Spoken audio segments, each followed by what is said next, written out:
तिल चौथ की कथा। एक शहर में देवरानी और जेठानी रहती थी। जेठानी अमीर थी और देवरानी गरीब। देवरानी गणेश जी की भक्त थी। देवरानी का पति जंगल में लकड़ी काट कर बेचता और अक्सर बीमार रहता। देवरानी जेठानी के घर का सारा काम करती और बदले में जेठानी बचा हुआ खाना, पुराने कपड़े आदि उसको दे देती थी। इसी से देवरानी का परिवार चल रहा था।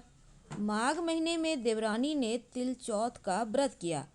5 आने का तिल और गुड़ लाकर तिलकुट्टा बनाया। पूजा करके तिल चौथ की कथा सुनी और तिलकुट्टा छीके में रख दिया और सोचा कि चांद उगने पर पहले तिलकुट्टा और उसके बाद ही कुछ खाएगी। कथा सुनकर वह जेठानी के यहाँ चली गई। खाना बनाकर जेठानी के बच्चों से खाना खाने को कहा तो बच्चे बोले, माँ ने व्रत किया है, माँ भूखी है, जब माँ खाना खाएगी हम भी तभी खाएंगे। जेठ जी को खाना खाने को कहा तो जेठ जी कहते हैं, मैं अकेला नहीं खाऊंगा, जब चांद निकलेगा तब सब खाएंगे तभी मैं खाऊंगा। अब जेठानी ने उसे कहा कि आज तो किसी ने भी अभी तक खाना नहीं खाया, तुम्हें कैसे दे दूं? तुम सुबह सवेरे ही बचा हुआ खाना ले जाना। देवरानी के घर पर पति बच्चे सब आस लगाए बैठे थे कि आज तो त्योहार है, इसीलिए कुछ पकवान आदि खाने को मिलेगा। परंतु जब बच्चों को पता चला कि आज तो रोटी भी नहीं मिलेगी तो बच्चे रोने लगे और उसके पति को भी बहुत गुस्सा आया और कहने लगा, सारा दिन काम करके भी 2 रोटी नहीं ला सकती तो काम क्यों करती है? पति ने गुस्से में आकर पत्नी को कपड़े धोने के धोने से मारा। धोबना हाथ से छूट गया तो पाटे से मारा। अब वह बेचारी गणेश जी को याद करती हुई रोते रोते पानी पीकर सो गई। उस दिन गणेश जी देवरानी के सपने में आए और कहने लगे, धोबने मारी पाटे मारे ही, सो रही है या जाग रही है? वह बोली, कुछ सो रही हूँ, कुछ जाग रही हूँ। तब गणेश जी कहते हैं, भूख लगी है, कुछ खाने को दे दे।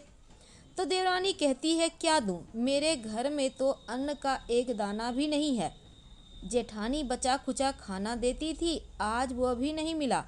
पूजा का बचा हुआ तिलकुट्टा छीके में पड़ा है, वही खा लो। तिलकुट्टा खाने के बाद गणेश जी कहते हैं, धोबने मारी पाटे मारी, निमटाई लगी है कहाँ निमटे? वह बोली, यह पड़ा घर, जहाँ इच्छा हो वहाँ निमट लो। फिर गणेश जी बच्चे की तरह बोले, अब कहाँ पोंछूं? नींद में मग्न। अब देवरानी को बहुत गुस्सा आया कि कब से तंग किए जा रहे हैं, सो बोली, मेरे सर पर पोंछो, और कहा, पोंछेंगे? सुबह तक देवरानी उठी तो यह देखकर हैरान रह गई कि पूरा घर हीरे मोती से जगमगा रहा है। सिर पर जहाँ विनायक जी पोंछनी कर गए थे, वहाँ हीरे के टीके बिंदी जगमगा रहे हैं। उस दिन देवरानी जेठानी के घर में काम करने नहीं गई। अब बड़ी देर तक राह देखने के बाद जेठानी ने बच्चों को देवरानी को बुलाने को भेजा। जेठानी ने सोचा कि कल खाना नहीं दिया, इसीलिए शायद देवरानी बुरा मान गई है।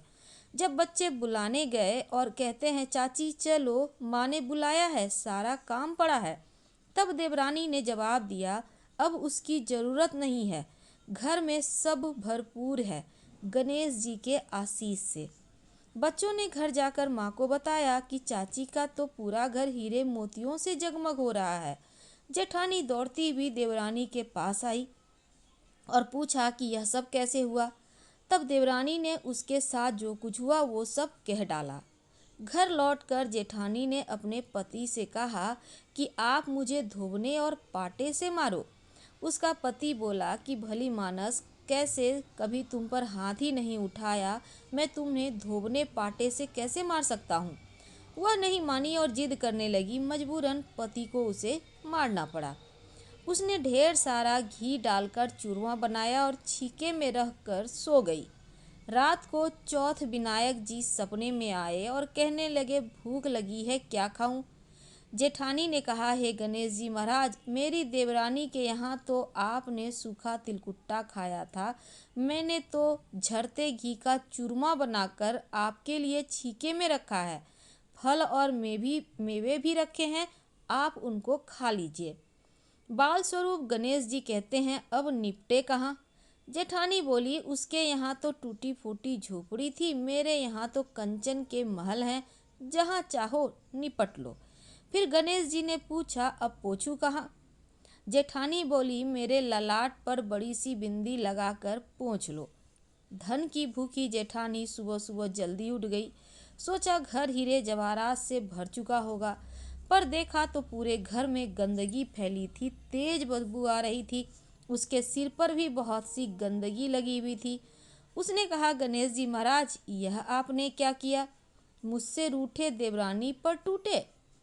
जेठानी ने घर और सब जगह की सफाई करने की बहुत कोशिश की, परंतु गंदगी और ज़्यादा फैलती गई। अब जेठानी के पति को मालूम चला तो वह भी बहुत गुस्सा हुआ और बोला, तेरे पास इतना सब कुछ था, फिर भी तेरा मन नहीं भरा?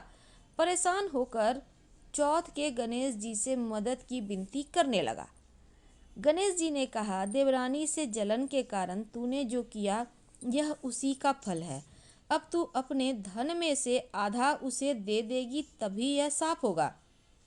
उसने आधा धन बांट दिया, किंतु मोहरों की एक हांडी चूल्हे के नीचे गाड़ रखी थी। उसने सोचा किसी को पता नहीं चलेगा और उसने उस धन को नहीं बांटा। उसने कहा कि हे गणेश जी, अब तो अपना यह बिखराव समेटिए। तब वे कहते हैं, पहले चूल्हे के नीचे गड़ी हुई मोहरों की हांडी सहित ताक में रखी 2 सुई के भी 2 हिस्से कर। इस प्रकार गजानन ने बाल स्वरूप में आकर सुई जैसी छोटी चीज का भी बंटवारा किया और अपनी माया समेटी। हे गणेश जी महाराज, जैसी आपने देवरानी पर कृपा की, वैसी सब पर करना। कहानी कहने वाले, सुनने वाले, हुंकारा भरने वाले, सब पर कृपा करना, किंतु जेठानी को जैसी सजा दी, वैसी किसी को मत देना। बोलो गणेश जी महाराज की जय। चौथ माता की जय। संकट चतुर्थी के दिन महिलाएं सुख, सौभाग्य, संतान की समृद्धि और सर्वत्र कल्याण की इच्छा से प्रेरित होकर व्रत रखती हैं। पद्म पुराण के अनुसार इस व्रत को स्वयं भगवान गणेश ने मां पार्वती को बताया था। वैसे तो हर महीने की कृष्ण पक्ष की चतुर्थी गणेश चतुर्थी कहलाती है, लेकिन माघ माह की चतुर्थी तिल संकटा चौथ कहलाती है। पद्म पुराण के अनुसार आज ही के दिन कार्तिकेय के साथ पृथ्वी की परिक्रमा लगाने की प्रतिस्पर्धा में गणेश जी ने पृथ्वी की बजाय भगवान शिव मां पार्वती की 7 बार परिक्रमा की थी। तब शिवजी ने प्रसन्न होकर देवों के प्रमुख मानते हुए उनकी प्रथम पूजा का उनको अधिकार दिया था। भालचंद्र गणेश जी की पूजा संकट चौथ को की जाती है। प्रातःकाल नित्य कर्म से निवृत्त होकर षोडशोपचार से विधि से गणेश जी की पूजा करें और फिर भालचंद्र गणेश जी का ध्यान करके पुष्प अर्पित करें। पूरे दिन मन ही मन गणेश जी के नाम का जप करें। सूर्यास्त के बाद स्नान करके स्वच्छ वस्त्र पहने, विधि पूर्वक गणेश जी का पूजन करें। एक कलश में जल भर कर रखें, धूप दीप अर्पित करें। नैवेद्य के रूप में तिल गुड़ से बने हुए लड्डू, ईख, शकरकंद, गुड़, घी अर्पित करें। यह नैवेद्य रात्रि भर बांस के बने हुए टोकरी से ढक कर रख दिया जाता है। पुत्रवती स्त्रियां पुत्र की सुख समृद्धि के लिए व्रत करती हैं और इस ढके हुए नैवेद्य को पुत्र ही खोलता है तथा भाई बंधुओं में बांटता है। ऐसी मान्यता है कि इससे भाई बंधुओं में आपसी प्रेम बढ़ती है। और वैसे तो तिल गुड़ के लड्डू भी इस दिन बनाए जाते हैं। तिल के लड्डू बनाने के लिए तिल को भूनकर गुड़ की चाशनी में मिलाया जाता है, फिर तिलकुट का पहाड़ बनाया जाता है। इसके बाद गणेश जी की पूजा करके तिलकुट का पहाड़ तोड़ा जाता है। गणेश जी की पूजन के बाद चंद्रमा को कलश से अर्घ्य अर्पित करें, धूप दीप दिखाएं, चंद्रदेव से अपने घर परिवार की सुख और शांति के लिए प्रार्थना करें, फिर एकाग्रचित होकर कथा सुने अथवा सुनाएं। सभी में प्रसाद बांटें। हम आपसे विदा लेते हैं। पसंद आए तो लाइक कर सब्सक्राइब करें, अपनों से शेयर करें और कमेंट करें। हर हर महादेव। धन्यवाद।